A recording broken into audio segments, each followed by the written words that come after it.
I think the term fake news has definitely exposed media bias and definitely has undermined the trust within journalism and media. I mean, you look at their polls, it's at a drastic low, but it's on them.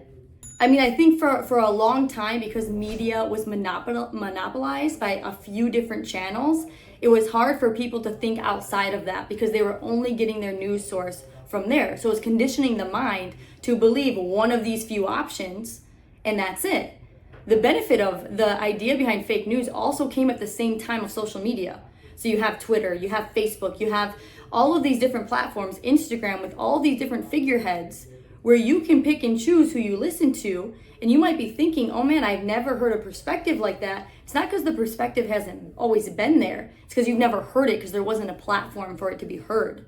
So at the end of the day, the term fake news has exposed it, but it also is up to the media outlets because they have been very fraudulent. I mean, there's things going back from the government correlating, colluding with the media outlets. You think of Mockingbirds, Mission Mockingbird from the US government with the media. They would construct stories to condition the mind.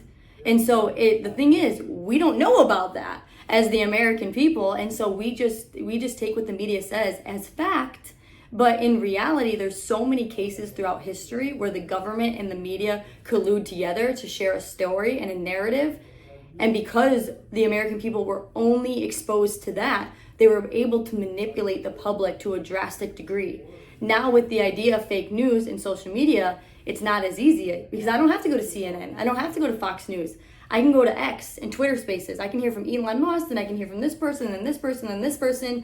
Or you go to someone like Patrick, who just launched VT.ai, and it's a news source where how they do a lot of their research is from, they'll take all the stories on the right, all the stories on the left, independent stories, see what's being said across all aisles, and then make a decision. And so if you go to that platform, it says, okay, this story, 50%, 50% Democrat, 10% independent, 40% Republican. Okay, you can read it and decipher. So I think the more information, the better, because that's how you make an educated decision, where when media is very slim and it's very directed in one direction, and that's the only information you're consuming, it's really hard to think otherwise, because in order to make a decision, you need information. So lack of information is the lack of ability to think outside of just what is being told to you.